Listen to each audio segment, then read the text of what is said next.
معزز و مکرم علماء کرام، ائمہ ذی احتشام، عزیز القدر حاضرین و سامعین، ابھی آپ نے مجھ سے قبل جناب پروفیسر ڈاکٹر اسماعیل بدایونی صاحب کی گفتگو سماعت فرمائی۔ جیسا کہ آپ کے علم میں ہے کہ آج کی یہ مختصر اور باوقار تقریب ابھی اس وقت جو کرنٹ سچویشن ہے عالم اسلام کی، غزہ اور فلسطین کے مسلمانوں کو لے کر، اس حوالے سے منعقد ہو رہی ہے اور پوری دنیا میں بات ہو رہی ہے۔ بڑے بڑے سیمینار ہو رہے ہیں، کانفرنسز ہو رہی ہیں، ریلیاں بھی نکلی ہیں، جلوس بھی نکلے ہیں، احتجاج بھی ہوئے ہیں، مظاہرے بھی ہوئے، سب کچھ ہو رہا ہے، مگر فرق کوئی نہیں پڑ رہا۔ عوام ہے جو اپنا فرض ادا کر رہی ہے بس، لیکن جن کے اوپر اس وقت کا اس موجودہ صورتحال کا سب سے بڑا فرض عائد ہوتا ہے وہ پڑے سو رہے، ان کو ہوش ہی نہیں، کوئی فکر ہی نہیں۔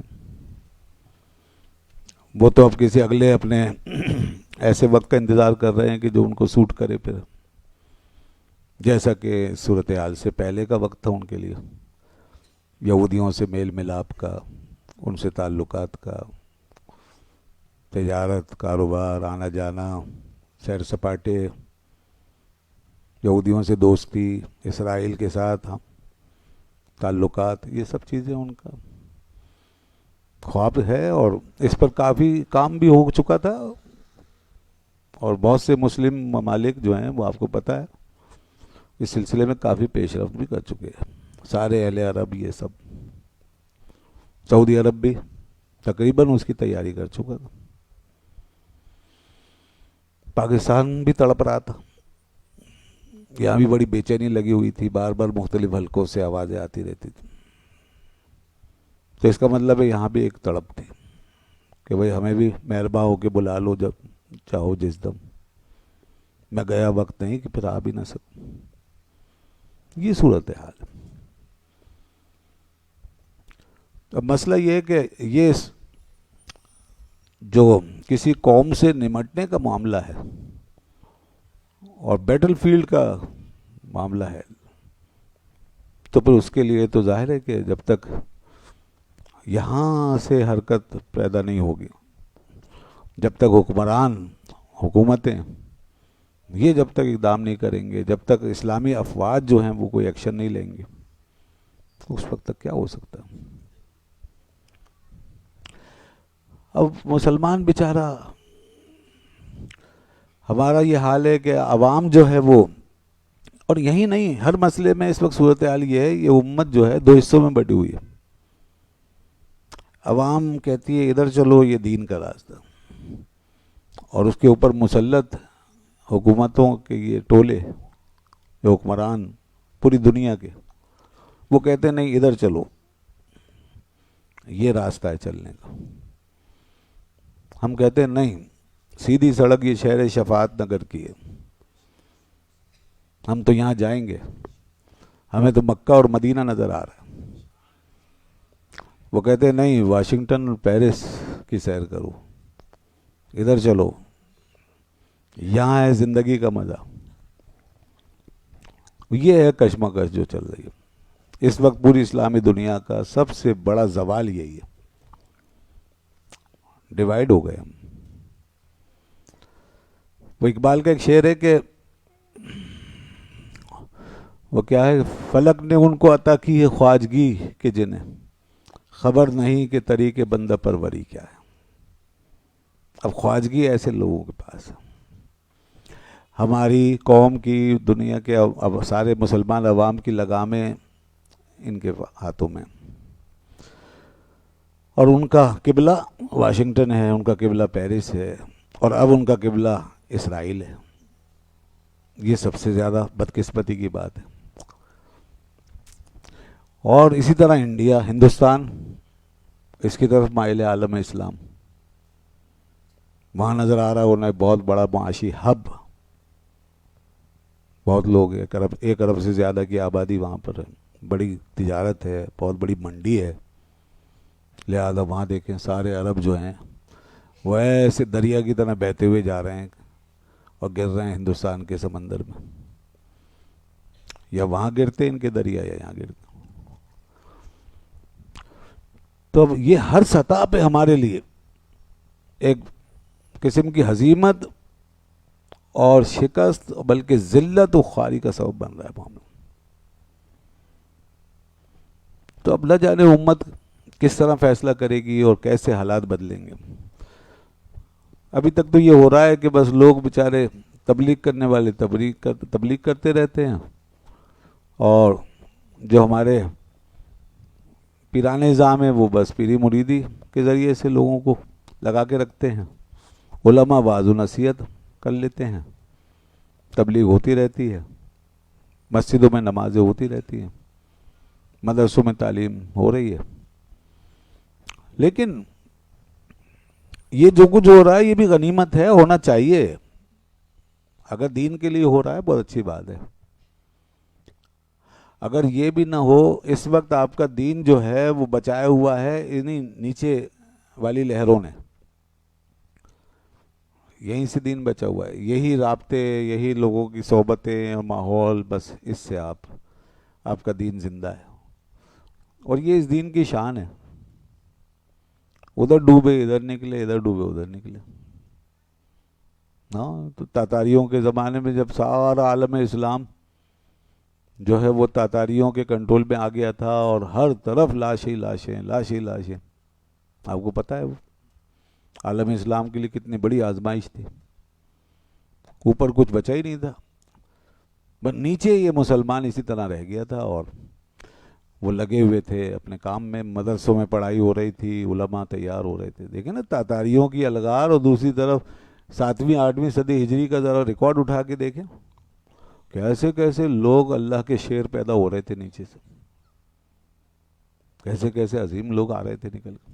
کہیں مولانا روم, کہیں شیخ سعدی, اور کہیں اس طرح کیسے کیسے لوگ تھے. تو نیچے جو ہے وہ زمین پر ہل چل رہا تھا اور فصل تیار ہو رہی تھی. اوپر اگرچہ تباہی مچ گئی تھی.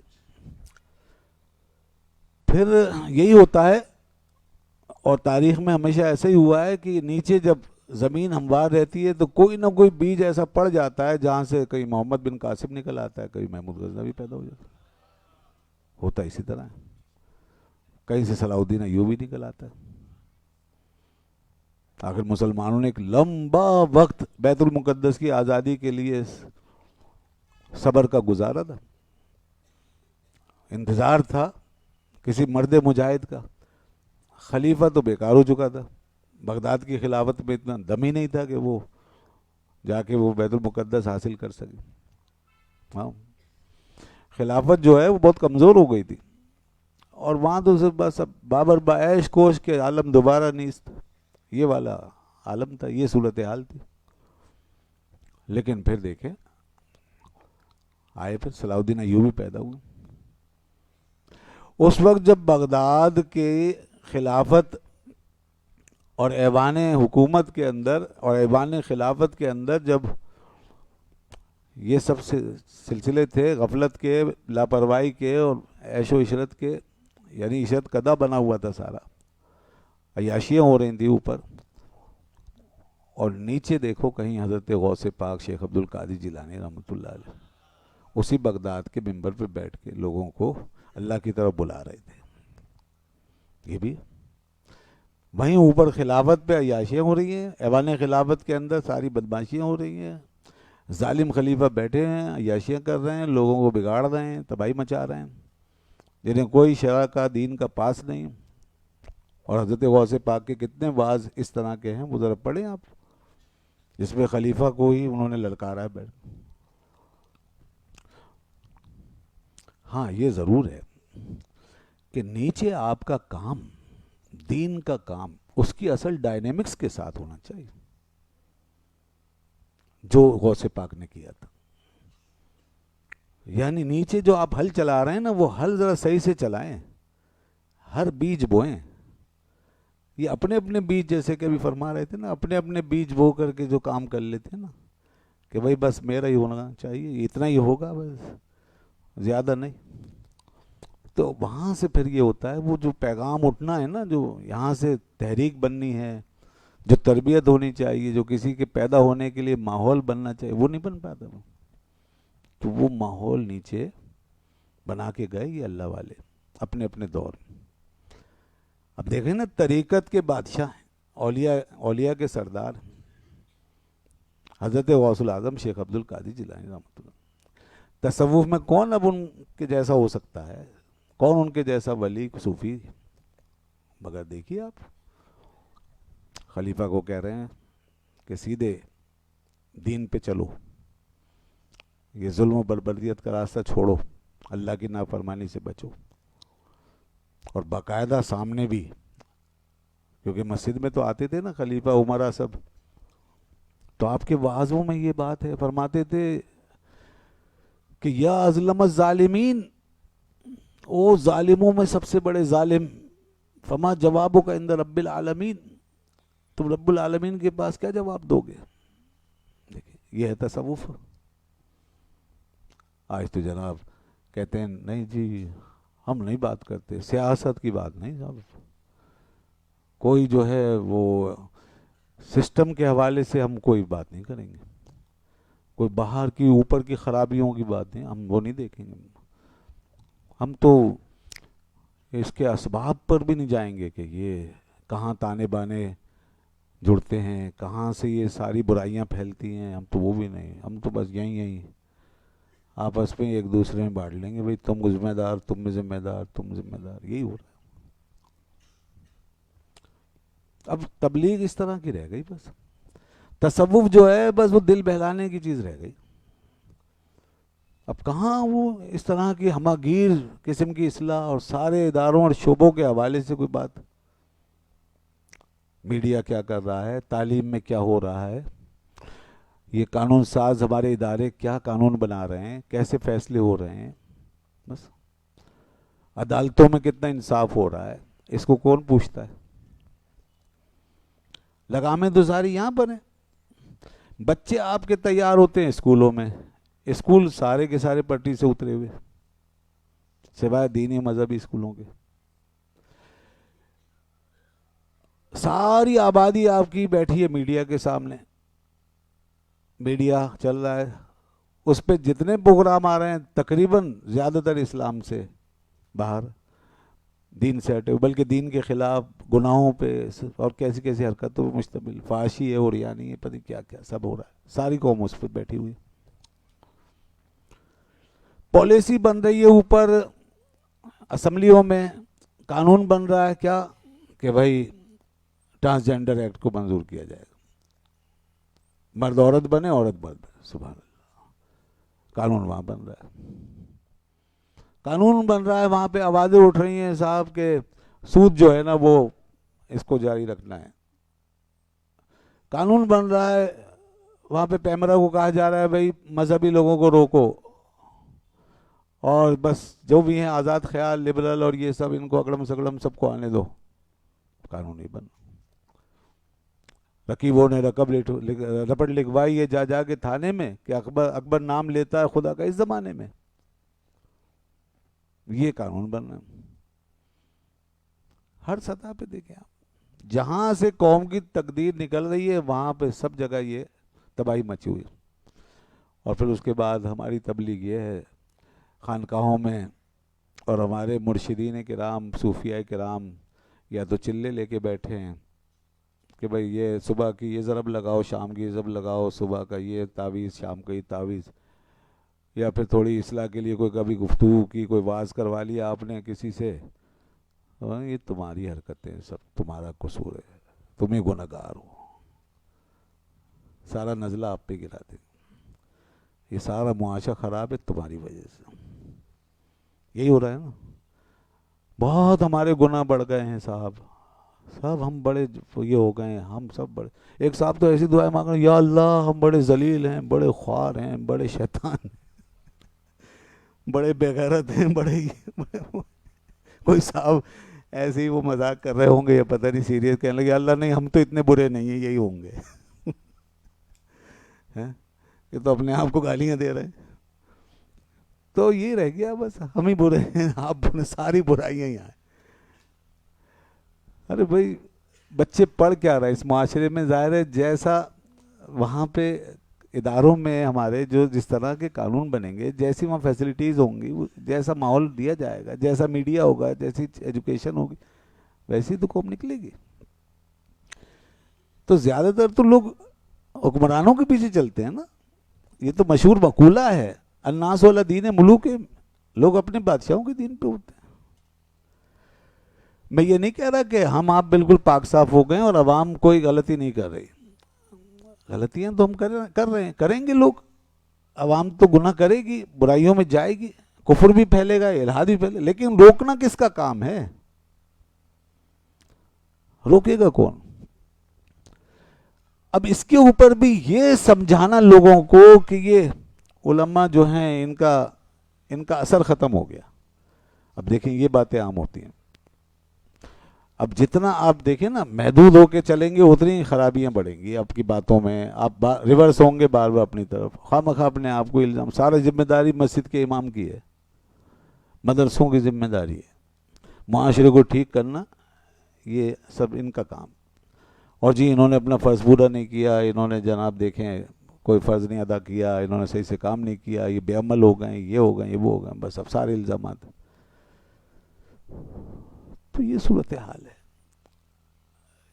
اب یہ بتائیے کہ اگر سارا کام صرف واعظ و نصیحت سے ہونا ہوتا اور صرف ممبر و محراب سے ہی پورے معاشرے کی اصلاح ہو سکتی تو اللہ کے رسول صلی اللہ علیہ وسلم نے مدینہ منورہ میں آ کے ریاست کیوں قائم فرمائی؟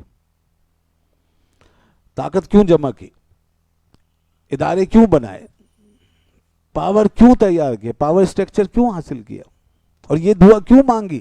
وَاجْعَلْ لِي مِن لَّدُنْكَ سُلْطَانًا نَصِيرًا، اے اللہ تو مجھے اپنی جناب سے اب زبردست سلطنت عطا فرما، مددگار، حکومت، سلطنت، حکومت. اللہ کے رسول کی دعا ہے. وہ جو کہتے ہیں دین کو تخت پہ لانا، یہ اپنی جگہ ایک حقیقت ہے. آپ چاہے اس کے ساتھ عملاً چلے نہ چلے لیکن یہ حقیقت رہے گی. اور یہ 1400 سال سے دین کو تخت پہ آنا چاہیے. اللہ تعالیٰ فرماتا ہے الذین ان مکناہم فی الارض اقاموا الصلاۃ وآتوا الزکاۃ وامروا بالمعروف ونہوا عن المنکر. وہ لوگ جن کو ہم اقتدار دیتے ہیں تو وہ یہ کام کریں گے، نمازی بنائیں گے لوگوں کو. تو یہ کام تو اصل میں حکومتوں کا ہوتا ہے کہ لوگوں کو نمازی بنانا ہے، اقامت صلاۃ کرنی ہے، وآتوا الزکاۃ اور زکوٰۃ کا نظام قائم کریں گے، وامروا بالمعروف اور نیکی کا حکم دینا. اب نیکی کے حکم کا مطلب سمجھتے ہیں نا آپ؟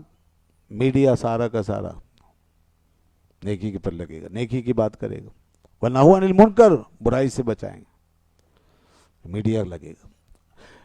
تعلیم میں، تمام تر اداروں میں جہاں جہاں بھی طاقت ہے، قوت ہے ہمارے پاس، وہاں پوری فورس استعمال کر کے، پوری طاقت استعمال کر کے نیکی کا نظام قائم کرنا، یہ کس کی ذمہ داری؟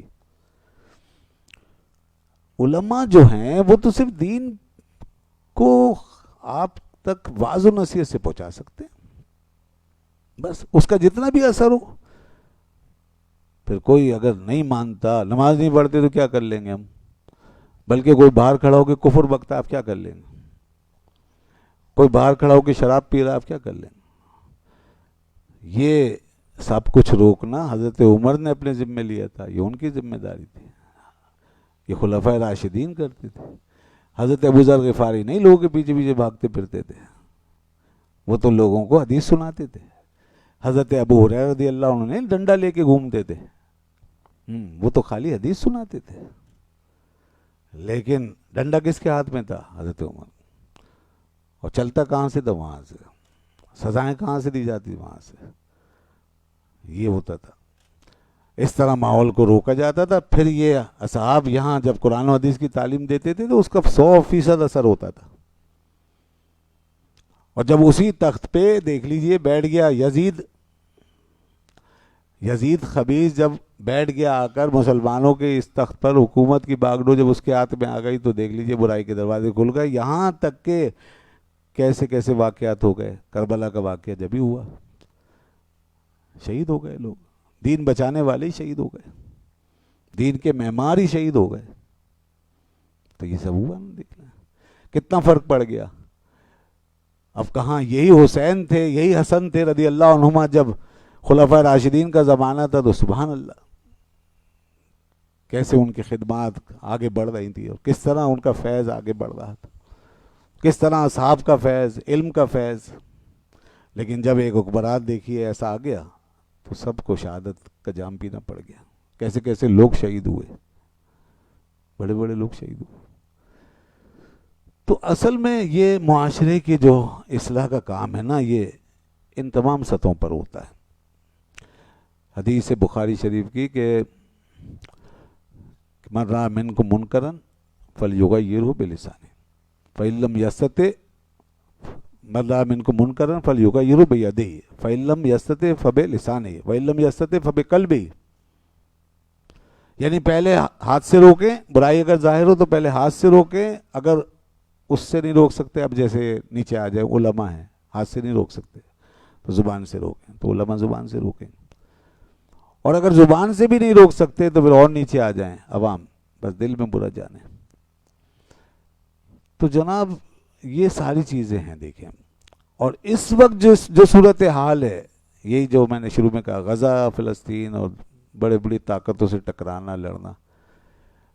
اب اس میں بھی ایک صاحب میڈیا پہ بیٹھے ہوئے، وہ ایک تو ہر آدمی اسکالر بن گیا. جس کو بھی آج میں یہ کہتا ہوں، جس کو بولنا آ گیا وہ علامہ بن گیا، جس کو اچھل کود کرنا آ گئی وہ عاشق بن گیا. بس علم بھی اتنا آسان ہو گیا، عشق بھی اتنا آسان ہو گیا. آپ ذرا سا جھومنا سیکھ لیں اسٹیجوں پہ اور جھوم جھوم کے کچھ دکھانا سیکھ لیں، عاشق بن گئے. بس ان سے بڑا عاشق کوئی نہیں ہے. باقی زندگی میں جو چاہو کرو، اور تقریر اچھی کر لو، لیکچر اچھا دے دو، علامہ. بڑے بڑے علامہ آ گئے بھائی اب. اور وہ جناب اب اتنی بڑی بڑی بات ہے. وہ تو ایک صاحب ہیں، وہ کہنے لگے علماء کیا کر رہے ہیں، غزہ میں خون بہہ رہا ہے، علماء کیا کر رہے ہیں. اب یہ ایک بات ہے، کہاں کی لکڑی کہاں کا روڑا. علماء کیا کر رہے ہیں، غزہ میں خون بہہ رہا ہے، علماء کیا کر رہے ہیں. بھئی علماء کو تم نے کون سی طاقت دے رکھی ہے، علماء کیا کر رہے ہیں. علماء کوئی فوج لے کے بیٹھے ہیں، علماء کے بعد توپیں ہیں، علماء کے بعد ایٹم بم ہے، کیا ہے. علماء کیا کر رہے ہیں، علماء جا کے وہاں لڑیں گے.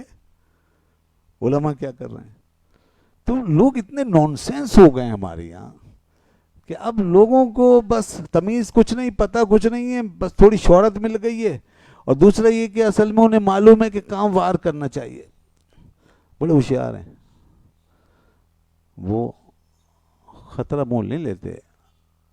آگے کوئی اپنے لیے رکاوٹ جو ہے نا وہ نہیں چاہتے. ظاہر ایک آدمی کو 17 سے 18 گریڈ چاہیے، 20واں گریڈ چاہیے، 21واں گریڈ چاہیے، تو پاگل ہے وہ جو اوپر بولے گا فلاں ادارے میں کیا ہو رہا ہے، فلاں ادارے میں کیا ہو رہا ہے، فلاں ادارے میں حکومت کیا کرے. کہاں سے وہ. اچھا ہماری مخالفت کر دو. کسی کو یونیورسٹی میں چاہیے، وی سی شپ چاہیے، کسی کو ڈین بننا ہے، کیا کو بولے گا وہ اوپر. اسے گورنر سے سائن کرانے،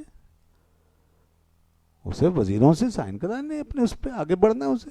تو لے دے کے بیچارے علماء ہی رہ جاتے ہیں. بھائی اللہ تعالیٰ ان علماء کے ثواب میں اور اضافہ فرمائے، اور انشاءاللہ اجر تو ملے گا. کہ ہر طرف سے جو ہے انہی کو جو ہے وہ کاٹا جاتا ہے، انہی پر برسا جاتا ہے. اب چاہے کوئی تکی بھائی شکوہ بیجا بھی کرے کوئی تو لازم ہے شعور. اب تو لوگ شعور بے شعوری دونوں کے ساتھ ہی جو ہے بس اٹیک کرتے ہیں. تو شعوری بات کرو، اور شعوری طور پہ جب علماء سے مخاطب ہوگے تو تمہیں وہیں خرابی نظر آئے گی جہاں پر کہ علماء ایسے ہوں کہ بھائی ٹھیک ہے ایک طبقہ ہے ناقص لوگوں کا ہر شعبے میں ہوتے ہیں، تو ٹھیک ہے وہ علماء سو ہوں گے، ان کی بات کریں اگر آپ کر رہے ہیں. لیکن یہ سارے علماء کو یہ اس طرح ذمہ دار بنا دینا اور رگڑ دینا اور ہر معاملے میں تنقید کرنا، ہر بات میں تنقید کرنا، یہ ہو رہا ہے ہمارے ساتھ. تو بھائی غزہ کے مسئلے میں علماء یہی کر سکتے ہیں. اور آپ یہ دیکھیں لوگ اصل میں چونکہ منفی ذہن ہے اس لیے مثبت تو سوچتے ہی نہیں ہیں. اس وقت بھی یاد رکھیے گا، جیسے میں نے شروع میں کہا کہ نیچے فصل یہی لوگ لگاتے ہیں، دین بچانے والے یہ ہیں. آج بھی اس مسئلے میں بھی جتنا شور ہوا ہے، جتنا احتجاج ہوا ہے، جتنی ریلیاں نکلی ہیں، جتنے جلسے جلوس ہوئے ہیں، سب علماء نے کیے ہیں. ورنہ اور لوگوں میں سے کون آیا باہر؟ کتنے وکلا آ گئے، کتنے صحافیوں نے زور لگایا ہے، کتنے حکمران نکلے ہیں، کتنی عدالتیں آئی ہیں، کتنے ہمارے ممبران اسمبلیوں کے یہ نکلے ہیں. کون نکلا ہے؟ ترکی میں تو پھر بھی ہم دیکھتے ہیں وہاں حکومت اور عوام روڈ پہ کھڑی ہوتی ہے. وہاں کم از کم اتنا تو ہے. یہاں تو پتہ ہی نہیں ہوتا. اتنی بڑی بڑی پارٹیاں ہیں، کون نکلا ہے؟ وہ سب کراچی میں، لاہور میں، اسلام آباد میں سب یہ علماء ہی تھے. اور کون بار بار اپیل کر رہا ہے لوگوں سے کہ بائیکاٹ کرو، بائیکاٹ کرو؟ علماء ہی کر رہے ہیں، کسی اور نے تو نہیں کہا. اس لیے کہ یہ اتنا بول بھی نہیں سکتے. ان سب کو آگے یہودیوں سے مراعات لینی ہے، امریکہ کو راضی رکھنا ہے. اگر یہ اس طرح بولیں گے، علماء ہی بول سکتے ہیں، کیونکہ ان کو کوئی لالچ والچ نہیں ہے. جس کو ہو، کوئی ایسا مولوی ہو تو اس کو چھوڑو. اسے ایک آدھ مولوی کی وجہ سے سب کو نہیں سمجھنا چاہیے غلط. ہوگا کوئی یہودیوں کا ایجنٹ بن کے گھوم رہا ہوگا، لیکن یہ جو مسجدوں میں آوازیں اٹھتی ہیں، یہ جو بیچارے آتے ہیں باہر روڈوں پہ کھڑے ہوتے ہیں اور لوگوں کو بتاتے ہیں حقائق، دیکھو جی امریکہ کا ظلم یہ ہے، یہودیوں کا ظلم یہ ہے، یہ صرف یہی علماء کرتے ہیں. باقی کوئی نہیں بولے گا اتنا زیادہ، کیونکہ ان کے آگے جڑیں کٹ جائیں گی، آگے ان پہ مارکنگ ہو جائے گی. بھئی یہ ہے، دیکھیں بھئی یہ ہمارے خلاف ذہن ہے اس کو نہیں آنے دینا. پوری دنیا میں پنجے کڑے ہوئے ہیں یہودیوں کے، امریکیوں کے. اس لیے وہ تو دیکھتے ہیں ایک ایک کو کون کس خیال کا. اس لیے دینی لوگ کبھی سیاست میں اور اقتدار میں اور قومی منصبوں پہ کامیاب ہو ہی نہیں سکتے موجودہ نظام میں. اور جس دن یہ دینی لوگ اوپر آئیں گے اس دن پوری دنیا آپ کا بائیکاٹ کر دے گی. دیکھ لیجیے افغانستان میں، ہاں بالکل بائیکاٹ کر دے گی. آپ کو نیچے ہی نیچے جو ہے روکا بھی جائے گا، آپ کو توڑا بھی جائے گا، آپ کو بدنام بھی کیا جائے گا. نیچے ہی نیچے یہ سارے حربے آپ کے لیے استعمال ہوں گے. اگر میں اس حوالے سے ایک تاریخ بیان کروں جو ہم نے اپنا دور دیکھا ہے علامہ شاہ احمد نورانی صاحب کے زمانے سے لے کے اور پھر آج تک، تو ایک بڑی لمبی تاریخ ہے. جن لوگوں کو معلوم ہے کتنی رکاوٹیں ہوتی ہیں، آسان نہیں ہے. دین کے نام پہ تسبیحیں پھیرنا آسان ہے، جو میں نے ابھی کہا. دین کے نام پہ چلے کاٹ لو، تسبیحیں پھیرو، پیری مریدی کر لو، سیدھی ساری تبلیغ کرو، نماز روزی کی بات کرو، یہ آسان ہے، اس میں کوئی رکاوٹ نہیں ہے. نعت خوانی کرو، خوب کرو، ایسے عاشق بنو، ہزاروں بنے، انہیں کوئی شکایت نہیں ہے. بنے رہو، تم نے کیا کرنا ہے؟ یہیں وہ اسٹیجوں پہ اچھل کود کرنی ہے، بعد میں جا گھر سو جانا. تم نے کون سے حکومت کی سیاست کی بات کرنی ہے؟ تم نے کون سے نظام بدلنے؟ بس اس پہ تو ویزے بھی ملتے ہیں، سب امریکہ تک جائیں، پورے یورپ میں گھومیں. لیکن خبردار جو آپ نے دین کو سسٹم میں لانے کی کوشش کی. سیکولرزم کس کو کہتے ہیں؟ سیکولر کا مطلب یہی ہے، religion is your personal matter. یہ آپ کا ایک پرسنل میٹر ہے، اس کو رہنا چاہیے مسجد ممبر میں حراب تک، بس نماز روزے تک. سسٹم کی بات نہ کریں، خواہ معاشی نظام ہو، خواہ سیاسی نظام ہو، عدالتوں کا نظام ہو، تعلیم ہو، یا سوسائٹی کا ماحول ہو، ڈائنامک سوسائٹی کی ہو، وہ آزاد رہیں گے. تو جناب اس لیے دین جو ہے نا، وہ علماء جو ہیں ان کو ہر طرف سے روکا جاتا ہے، اور اس طرح ان کے خلاف یہ پروپیگنڈا چلتا رہے گا اور بے تکی باتیں یہ ہوتی رہیں گی خامخواہ کی. جہاں ان کو کوئی اختیار ہی نہیں ہے وہاں ان پہ ذمہ داری ڈالیں گے. جہاں وہ کوئی کچھ کر ہی نہیں سکتے وہاں پر ان کو کھڑا کریں گے، وہاں کہیں گے بھائی یہاں کچھ کر کے دیکھو. وہ کچھ کر ہی نہیں سکتے، بس بات ہی کر سکتے، بات کر رہے ہیں. اور اس وقت پوری دنیا میں، پوری اسلامی دنیا میں صرف یہی ہے کہ اہل دین جو ہیں نیچے نیچے بس آواز اٹھا رہے ہیں، بات کر رہے ہیں، شور مچا رہے ہیں، احتجاج کر رہے ہیں، مگر کوئی اثر اوپر نہیں، اور کوئی ڈر نہیں ہے امریکہ کو، یہودیوں کو، اس کا کوئی ڈر. ایک اگر کوئی کسی پاور کی طرف سے، کسی حکومت کی طرف سے اگر اعلان ہو گیا نا کہ بھائی اب بس ختم، رک جاؤ، ہم آ رہے ہیں، اگر حکومتی سطح پہ اعلان ہو گیا پھر ہل جائے گا امریکہ. پھر دیکھیے ایک نئی جنگ، ایک نیا محاذ. اس سے ڈرتے ہیں ہمارے حکمران. باقی آپ ہم جو کچھ بھی کریں. ہاں البتہ ایک چیز ضرور ہے ہمارے اس احتجاج میں، ایک تو یہ کہ ہمیں انشاءاللہ اجر مل رہا ہے نا، اجر تو ہے، ہمارا جذبہ انشاءاللہ بے قرار ہے. اچھا ایک بات اور مجھے یاد آئی،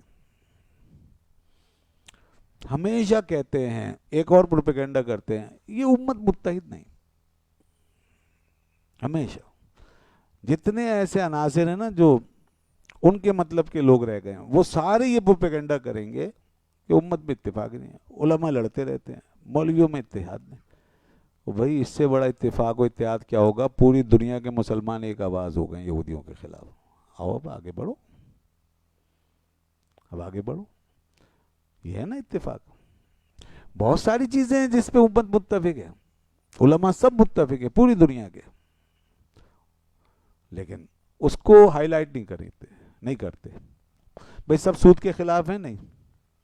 دنیا میں کون سا عالم مذہبی آدمی ہے جو زنا کو، بدکاری کو، فحاشی کو جائز سمجھتا ہوں؟ سب متفق ہیں حرام. کون ہے جو یہ اس کے خلاف؟ عدالتوں کا نظام کیسا ہونا چاہیے؟ حضرت عمر رضی اللہ عنہ کا نظام عدالت نافذ کرو. کون اس سے اختلاف کرتا ہے؟ تعلیم جو ہے اس میں دین شامل کیا جائے، قرآن و حدیث پڑھایا جائے، کون اختلاف کرتا ہے؟ ایسی بہت ساری چیزیں. لیکن نہیں، یہ جو مرزا جیسے لوگ ہیں نا جہلم میں جو بیٹھے ہوئے، ایسے لوگوں کو چھوڑ دیا جاتا ہے کہ تم جو ہے یہ شوشے چھوڑو. یہ مولوی لوگ ایک دوسرے کے پیچھے نماز تو پڑھتے نہیں ہیں، بس یہ ہیں وہ. شوشے چھوڑو، قوم کو لڑاؤ، ان سے بھڑکاؤ، دور کرو. نماز نہیں پڑھتے. یہ تو دیکھو ایک بریلوی ہے، ایک دیوبندی ہے، ایک سنی ہے، ایک شیعہ ہے، ایک فلانا ہے، ایک وہابی ہے، یہ بس یہ تو اسی میں بٹے ہوئے. نماز نہیں پڑھتے.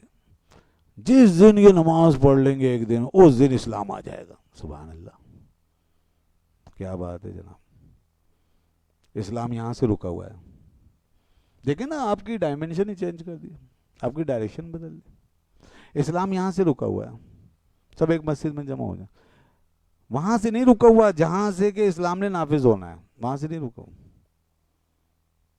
یہی تو ہے وہ سارا اصل میں کھیل، کہ آپ کو وہاں سوچنے ہی نہیں دیا جا رہا کہ اسلام اصل میں کہاں سے پھیلے گا، اصل برائی کی جڑ کہاں ہے.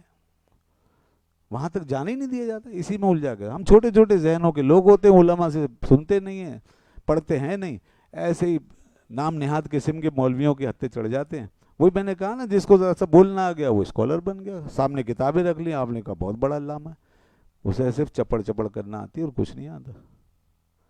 وہ یہی کر سکتا ہے، باقی کچھ نہیں ہے اس کے پاس. ایسی بس شیطانی برغلابے، شوشے چھوڑے گا، وسوسے ڈالے گا، خواہ مخواہ کی باتیں کرے گا اور لڑائے گا قوم کو. یہ جتنے اتحاد کے راگ الاپتے ہیں علماء کے خلاف، اتحاد کے تو ہم بھی قائل ہیں بھائی. اتحاد کا کون خلاف؟ فرقہ واریت کا کون حق میں ہے اس کے؟ سبھی کہتے ہیں فرقہ واریت غلط ہے. اہل حق بھی کہتے ہیں فرقہ واریت غلط ہے، اہل باطل بھی کہتے ہیں. لیکن یہ جتنے اتحاد کے نعرے لگاتے ہیں فرقہ واریت کے بعد، یہ سارے اپنی اپنی بانسری لے کے منہ میں بیٹھے ہوئے ہیں، اور یہ خود بھی ایک دوسرے سے منہ پھیر کے بیٹھے ہیں. اور یہ سارے بھی، اور بھی ان کے جیسے دسیوں پیدا ہو جائیں، پھر بھی یہ چیز جس کے پیچھے امت کو لگانے کی کوشش کر رہے ہیں، وہ چیز کبھی حاصل نہیں ہوگی، نہیں ہوگا. وہ چھوڑ دیں اس کو، اس کا کوئی اور سولوشن نکالیں. لیکن نہیں چاہیے سولوشن. سولوشن بڑا بالکل سامنے ہے، بہت آسان ہے، بہت آسان ہدف ہے. جس چیز پہ سب متفق ہیں وہ نافذ کر دو. نمبر 1، اتحاد کی بنیاد پڑ جائے گی خود ہی. یہ کرو سب سے پہلے، اس کی بات کرو، اس پہ سب متفق ہیں. اس وقت پوری دنیا متفق ہے، امت متفق ہے کہ سارے ممالک اٹھیں اور یہودیوں پہ حملہ کریں، اسرائیل کی ریاست کو مٹا دیں، نیست و نابود کر دیں. متفق ہے، بات کرو اس پہ. اب یہاں بھی نماز کا مسئلہ لے کے بیٹھو گے؟ نہیں، نماز پڑھ لیں پیچھے تو خود بخود اسرائیل ختم ہو جائے گا. کیا بات ہے، مارو گھٹنا پھوٹے آگ. اس سے بڑا بیوقوف دنیا میں، اور ان کے پیچھے ہم سنیں ان کی باتیں، ہم سے بڑا کوئی بیوقوف ہوگا؟ یہ سب نماز پڑھ لیں، اسرائیل خود ہی ختم ہو جائے گا. کمال ہوگی. جو بات کرنے کی وہ نہیں کریں گے، کبھی نہیں کریں گے، اس لیے کہ مسئلوں کا حل نہیں چاہتے. ان کو بٹھایا جاتا ہے اسی طرح کے چغت بازیاں کرنے کے لیے. یہی کرتے رہیں گے، اسی طرح لڑاتے رہیں گے آپ کو، نئے نئے ایسے ادھر ادھر ہلاتے رہیں گے، اور کبھی یہاں کہیں گے، کبھی یہاں کہیں گے، کبھی اس کے پیچھے لگائیں گے، کبھی اس کے پیچھے لگائیں گے. بس اس طرح جو چیزیں 1300 سال ہو گئے چلتے چلتے. اور بھائی انہی فرقوں کے بیچ میں امت نے بیت المقدس بھی حاصل کیا تھا. انہی فرقوں کے بیچ میں امت نے اسلامی نظام نافذ کیا ہے. انہی فرقوں کے ساتھ، ان فرقوں کے بیچ میں پوری دنیا پہ امت نے اپنے نقوش چھوڑے ہیں، عالمی تہذیب بنائی ہے، زبردست نظام دیا ہے دنیا کو. کوئی ایک دن بھی ایسا نہیں ہے صحابہ کرام کے دور اخیر سے لے کر کے آج تک جس میں کہ پوری امت تمہارے بقول ایک ہو گئی ہو. نہیں ہوتا ایسے. تم دین اس چیز کی حقیقت کو ہی نہیں سمجھے. یہ چیز اگرچہ غلط ہے، اس کو ہم جسٹیفائیڈ نہیں کر رہے، لیکن ایک چیز کی اصل جب دین کا فہم لوگوں کے اس پر ہے، لوگوں کی عقلوں پر ہے، سب دین سمجھ رہے ہیں، جب دین سمجھ کے پڑھا جا رہا ہے، لیا جا رہا ہے، لوگ اس میں غور کر رہے ہیں، یہ کوئی چند وظائف کا مجموعہ نہیں ہے، چند اصولوں کا مجموعہ نہیں ہے. دین پورا ایک نظام زندگی ہے. اس کے اندر ہزاروں مجتہد پیدا ہوں گے، مفکر پیدا ہوں گے، مدبر پیدا ہوں گے. کوئی ایسے یہاں سے سوچے گا، کوئی وہاں سے، کوئی ادھر کی، کوئی ادھر کی، کوئی صحیح سوچے گا، کوئی غلط سوچے گا، کوئی عقیدے کی سطح پہ بھٹکے گا، کوئی عمل کی سطح پہ بگڑے گا. یہ سب ہوگا. یہ تو اس دین کی جو بنیاد ہے وہ ہمارے ذہنوں پہ رکھی گئی ہے کہ اس کو سمجھو، اس پہ غور کرو. یہ کوئی لباس تھوڑی ہے گھر جا کے پہن کے آ جاؤ، سارے وردی پہن کے آ جاؤ، بس سارے یونیفارم میں آ جاؤ. وہ ہیں کچھ دین ایسے جن کے یہاں چند پریکٹسز ہیں. قرآن و سنت تو غور کرنے کا نام ہے. اب یہ ہے کہ یہی امتحان ہے نا کہ کون صحیح سمجھتا ہے، کون اسلاف کے طریقے پہ سمجھتا ہے. یہ سارے فرقوں نے اپنا اپنے سمجھ کے مطابق نکال لیا نا، اس لیے تو گمراہ ہوئے وہ. تو یہ تو ہوتا رہے گا. یا پھر دین کو ایسا کریں کہ ایک لباس بنا دیں اور وہی پہنا دیں، سب کو سلوا کے سب کو پہنا دیں، ختم. جی عقل وقل چھوڑو، یہ پہنو چلو. ایسا نہیں ہے. تو ان نادانوں نے، ان بیوقوفوں نے یہ سمجھا ہی نہیں. یہ بس راگ الاپنے میں لگے ہیں، فرقے ہو رہے ہیں، فرقے ہو گئے، اتنے فرقے ہو گئے، اس کی وجہ سے نہیں ہو رہا، اس کی وجہ سے نہیں ہو رہا. بھائی فرقے صلاح الدین ایوبی کے دور میں بھی تھے. حضرت مولا علی رضی اللہ تعالیٰ عنہ کے دور میں ہی امت 3 حصوں میں تقسیم ہو گئی.